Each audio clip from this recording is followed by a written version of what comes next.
កងកម្មប្រចាំរៀងកាយដោះស្រាយវាសនាជាមួយគ្រួសារក្នុងខ្ទមកំសត់រៀងស្នេហ៍កំព្រាបងផុតស្ទើរនឹងរលត់រលាយសង្ខារជីវិតសង្សារលើឋានសេរីផុតក្តីងឿងឆ្ងល់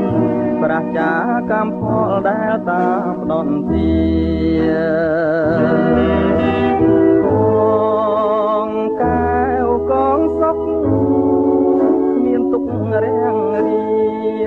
តែក្តីស្នេហាចិន្តាខាងយោសូមទេវតារសាស្មានល